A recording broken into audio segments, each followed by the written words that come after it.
थे 8 लोग जो कि अंदर घुस गए थे और वो उधर हम लोग उसको जो पुलिस आ गई तो वो लोग हमारे हॉस्टल के अंदर घुस गए। वो लोग पहले से घुसे हुए थे, वो अंदर तोड़फोड़ कर रहे थे वो लोग अंदर। हाँ, वो फंस गए थे। 8 लोग थे जो कि पुलिस वालों ने रास्ता दे के उन लोगों को, पुलिस वालों ने उनको रवाना किया। क्या नारे क्या लगा रहे थे, क्या बोल क्या रहे थे वो लोग आप लोगों को? बोल रहे थे। इसके अलावा और कुछ? नमाज पढ़ रहे थे। इसके अलावा और कुछ? अंदर तोड़फोड़ करते वक्त क्या बोल रहे थे वो लोग? बस जय श्री राम नारे और ऐसे पत्थर मार। तो ये कितनी देर में 200-300 लोग आ गए थे?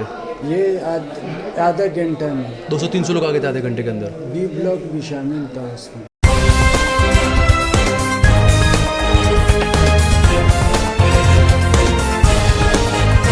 आप देख रहे हैं देश लाइव, देश की आवाज।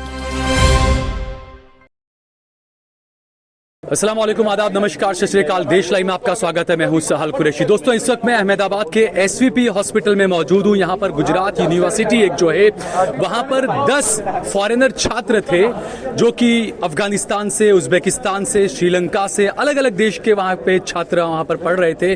और यूनिवर्सिटी के कैंपस में जो ए विंग का जो हॉस्टल है, ए ब्लॉक के अंदर ये लोग रह रहे थे।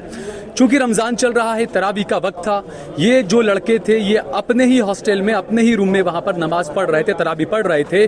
कुछ लोग आए, कट्टरपंथी लोग, उन्होंने जय श्री राम के नारे लगाना शुरू किया और उसके बाद देखते ही देखते कुछ ही देर के अंदर 200 से 300 लोग वहां जमा हो गए और बहुत बुरे तरीके से इन स्टूडेंट्स को मारा है।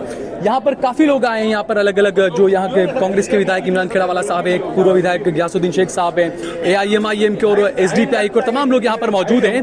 हम लोग इनसे बात करेंगे, लेकिन सबसे बड़ी बात यह है कि कल ही एस जयशंकर जो हमारे विदेश मंत्री हैं, जब उनसे कुछ सवाल पूछे गए अमेरिका को लेकर, भारत के मुसलमानों को लेकर, भारत में मुसलमानों के हालात को लेकर, तो एस जयशंकर ने कहा कि CAA हमारा अंदरूनी मामला है, विदेश का मामला नहीं है। तो एस जयशंकर से पूछना पड़ेगा, विदेश मंत्री हैं, अब आप बताएंगे कि ये जो विदेश के छात्रों पर यहाँ पर जो हमला हुआ है, ये क्या आपका अंदरूनी मामला है या कहाँ का मामला है? हम बात करेंगे गयासुद्दीन शेख साहब से। गयासुद्दीन साहब, जिस तरीके से पिछले कुछ सालों से जो माहौल गड़बड़ा रहा है, हमेशा ये होता था कि देश के लोगों के साथ में होता था, मुसलमानों के साथ में, अल्पसंख्यकों के साथ में, कश्मीरी स्टूडेंट को पहले निशाना बनाया जाता था। लेकिन आज गुजरात यूनिवर्सिटी के अंदर अफगानिस्तान के, उज्बेकिस्तान के जो स्टूडेंट यहाँ पर पढ़ रहे थे, उनको बहुत बुरी तरीके से मारा गया, बाकायदा छुरी से, तलवार से। बिल्कुल, ये जैसे ही बात मिली तुरंत ही इस बात की जान अहमदाबाद पुलिस कमिश्नर श्री को भी करी है, DGP साहब को भी इनकी जान इस बात की हमने कर दी है, क्योंकि ये घटना बहुत गंभीर घटना है। गुजरात में और हिंदुस्तान में घटनाएं बार बार बन रही थी, लेकिन इस बार की जो ये घटना है वो घटना विदेशी विद्यार्थी हैं। आप देखोगे अफगानिस्तान के हैं, उज्बेकिस्तान के विद्यार्थी हैं और उनके साथ ये घटना बनी है। यानी ये बहुत ही गंभीर घटना है और इसके ऊपर सख्त से सख्त कार्रवाई की डिमांड पहले ही टेलीफोनिक तो कर दी गई है, लेकिन अभी भी इसके लिए जो करना है कल बहुत मजबूती के साथ इस बात को रूबरू मिलकर भी करेंगे, क्योंकि रात को कोई अधिकारी रूबरू मिलना मुश्किल होता है। इसलिए टेलीफोनिक को जान कर दी और उनसे बात भी हो गई और बात करके उनको बताया भी, और खास तो ये जिनको लगा है इनकी सारवार तात्कालिक हो, और दूसरा कि जो लोग अभी हॉस्टल के अंदर जो बैठे हुए, यहाँ पर कहा गया पहले 5-5 हजार रुपए जमा कराइए पहले, उसके बाद उसमें कहा, उसके लिए हमने कमिश्नर साहब से भी बात की, सुप्रीटेंडेंट से भी बात की, लेकिन सभी ने अपने हाथ अद्दर कर लिए कि भाई एसवीपी हॉस्पिटल के अंदर हम फ्री सारवार किसी को नहीं देते, आप इनको LG में ले जाओ, आप VS में ले जाओ। लेकिन अभी अपने पास ये वक्त नहीं है कि हम कहीं ले जाएं। हमने कहा कि अभी हम ये करेंगे और इसके लिए जो भी करना है कल आरोग्य मंत्री से भी बात करेंगे, जो भी करेंगे। और अभी इनकी सारवार नहीं रुकी है, तो सारवार हो रही है। भारत का वसुधैव कुटुंबकम यहाँ पर नजर आ रहा है कि विदेश के छात्र छात्रा, ऐसे मामलों में अमूमन ये होता है कि कभी कुछ होता है तो फौरन कोई बड़ा अधिकारी पहुंच जाता है, लेकिन यहाँ पर कोई पुलिस का या कोई बड़ा अधिकारी नहीं पहुंचा। कुछ अफगानी छात्रों से मैंने बातचीत की, उन्होंने कहा कि पुलिस के सामने भी 4-5 लोग रूम के अंदर तोड़फोड़ कर रहे थे और 200-300 लोग पहुंच गए थे।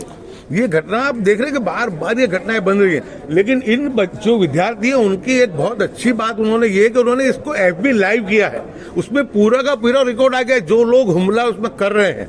इन बातों को लेकर के कल रूबरू भी बात करेंगे और सबके सामने कंप्लेन हो और कड़क से कड़क ये कट्टरवादी जो ये असामयिक तत्व है, उनके सामने कार्रवाई हो, उसके लिए करेंगे। और अगर उसमें कहीं भी कमी पेशी लगी तो जो स्थानीय कोर्ट और हाईकोर्ट में जाने से भी हम पीछे हटने वाले नहीं है इस मुद्दे को। ये मुद्दा तो इंटरनेशनल मुद्दा है, ये विद्यार्थी इंटरनेशनल जो बाहर से आए हैं, हमारे मेहमान हैं यहाँ पे, देश की इमेज का सवाल है, देश की इमेज का सवाल है। जो विश्व वसुधैव कुटुंबकम की बात करने वाले लोग, विदेश में जाकर के सबका साथ सबके विकास की बात करने वाले लोग, वो खुद देख लो आज एक विदेशी विद्यार्थियों के साथ ये क्या हाल बना है। और ऑफिशियल इनको जो प्रेयर रूम दिया गया है उसमें ये लोग जो था इनकी नमाज अदा कर रहे थे। ऐसा नहीं है कि वो अलग तरीके से या जबरदस्ती इस चीज को कर रहे थे।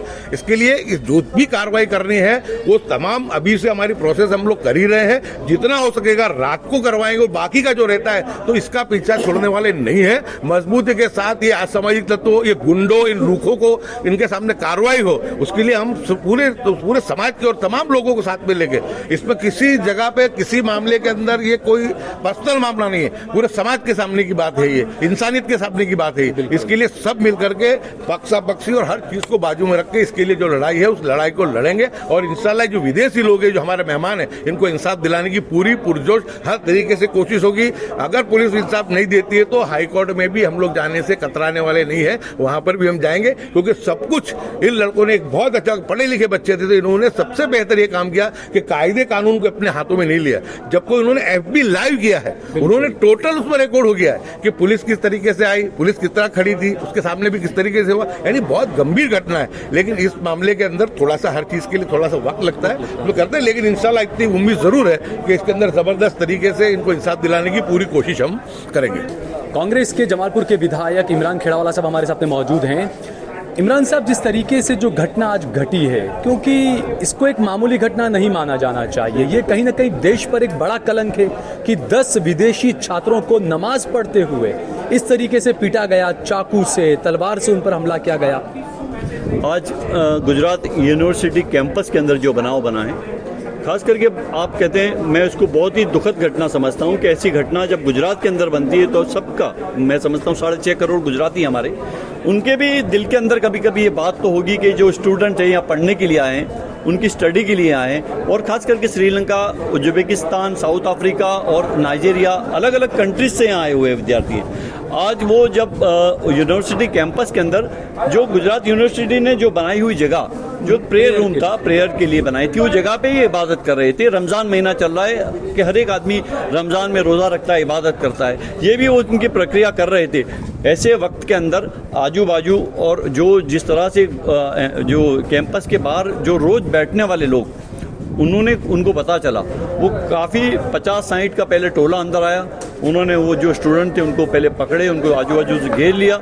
घेरने के बाद उनके ऊपर हाथ चालाकी करी, कोई के पास हथियार थे, वो हथियार से उनके हमला किया और 200-300 लोग आ गए। फिर उसके बाद में और आजू बाजू से 200-300 लोग आकर पूरे कैंपस को उनको घेर लिया। ये विदेशी विद्यार्थी थे, या गुजरात में पढ़ने के लिए आए हैं, ये कोई नौकरी बिजनेस करने के लिए नहीं आए, गुजरात के अंदर पढ़ने के लिए आए, तो कम से कम उनकी सलामती सुरक्षा की जवाबदारी सरकार की होती है। अच्छा, जो इसमें छात्र, उनमें से कुछ छात्रों ने यह भी कहा कि पुलिस की मौजूदगी में सब लोग चले गए थे, उसके बावजूद 4-5 लोग थे वो अंदर तोड़फोड़ कर रहे थे और पुलिस ने खुद ने उनको फिर बाहर निकाला, जो लोग कर रहे थे हंगामा। ये मुझे ऐसी जानकारी मिली उस वक्त के पुलिस खुद वहाँ पर हाजिर थी, और पुलिस की हाजिरी के अंदर ये जब बनाव बना है, तो मैं समझता हूँ कि ऐसे वक्त के अंदर CCTV लगे हुए, पुलिस जब हाजिर थी तो ऐसे वक्त के अंदर किस तरह से वो टोला कहाँ से आया, उसके आइडेंटिफाई करके उस पर एक्शन लेने की जरूरत है। क्योंकि आज गुजरात के अंदर जो शांति, सलामती और सुरक्षा की हम बात कर रहे हैं, तो ऐसे वक्त के अंदर जिस तरह से माहौल खराब करने की जो कोई भी कोशिश कर रहा है, तो उनके ऊपर क्यों एक्शन नहीं लिए जाते। आज गुजरात की जब शांति है, अभी आज लोकसभा के इलेक्शन जाहिर हो गए हैं, तो इस सब जो लॉ एंड ऑर्डर की जवाबदारी गुजरात पुलिस तंत्र की होती है। तो ऐसे वक्त के अंदर रात को ये बनाव बनता है, तो मेरी सरकार से ये विनती है कि गुजरात की शांति को डिस्टर्ब करने की, सलामती को डिस्टर्ब करने की जो भी कोशिश कर रहे हैं, ऐसे तत्वों को ढूंढ के उनके ऊपर एक्शन लेना चाहिए। क्योंकि कानून बनाया गया था, मॉब लिंचिंग को लेकर एक कानून बनाया गया था, तो क्या इसमें भी मॉब लिंचिंग के कानून का इस्तेमाल नहीं? मैं समझता हूँ कि मॉब लिंचिंग की घटना जैसी घटना है ये, तो क्योंकि ये जो स्टूडेंट है पढ़ने के लिए आए हैं, तो जब स्टूडेंट यहाँ थे तो उनको उनकी सलामती सुरक्षा यूनिवर्सिटी कैंपस के अंदर जब होती है तो सरकार की जवाबदारी बनती है, कैंपस के पुलिस स्टेशन के अंदर उनकी जवाबदारी बनती है कि उनको कुछ ना होना चाहिए, क्योंकि ये विदेशी मामला है, ये विदेश के स्टूडेंट है, यहाँ उनकी सब जवाबदारी सरकार उठाती होती है। तो ऐसे वक्त के अंदर जब ये इनके ऊपर हमला होता है तो ये हमला की मैं बहुत कड़ी निंदा करता हूँ। और ऐसे जो भी इसमें जो शामिल लोग हैं, इसके साथ जो भी असामाजिक तत्व जुड़े हुए हैं, वो असामाजिक तत्वों के सामने एक्शन लेना चाहिए। गुजरात राज्य के डीजीपी साहब को मैंने बात की, मैंने तात्कालिक उन्होंने एक्शन लेने की बात की है। मैं आज खास गुजरात के गृह राज्य मंत्री को भी बात की मैंने कि ऐसे जो बनाव बनते हैं गुजरात के अंदर, तो गुजरात की शांति को चौकस मैं समझता हूं कि कोई ऐसे लोग हैं जो गुजरात की शांति को डिस्टर्ब करने की कोशिश कर रहे हैं। तो ऐसे लोगों को आप एक्शन लो, इनके पे कड़क से कड़क कार्यवाही हो। आज जैसे गुंडे तत्वों को आज छूटा दौर मिल जाएगा तो वो समझेंगे आज यहाँ बनाव बना, कल दूसरी जगह भी ऐसा बनाव बनेगा। ऐसी घटनाएं बनती रोकने के लिए सरकार को एक्शन में आना पड़ेगा, पुलिस को कड़क से कड़क कार्यवाही करनी पड़ेगी और जो कोई भी गुनहगार है उस पर सजा, उनको कड़क से कड़क सजा होनी चाहिए। इमरान खड़ावाला साहब बहुत बहुत शुक्रिया हमसे बातचीत करने के लिए। आपने हमने एक मामला देखा था कि दरियापुर के अंदर कुछ सट्टा शराब वाले कुछ पकड़ाए थे, तो पूरे पुलिस स्टेशन में जितने भी अधिकारी थे, पीआई वगैरह, सबको सस्पेंड कर दिया गया था। ये चूंकि विदेशी छात्रों का मामला है तो यूनिवर्सिटी का जो पुलिस स्टेशन है, वो तमाम अधिकारी, वो तमाम पीआई वगैरह जो भी थे वहां पर, वो लोग क्या कर रहे थे, उनके खिलाफ कार्रवाई बिल्कुल होनी चाहिए।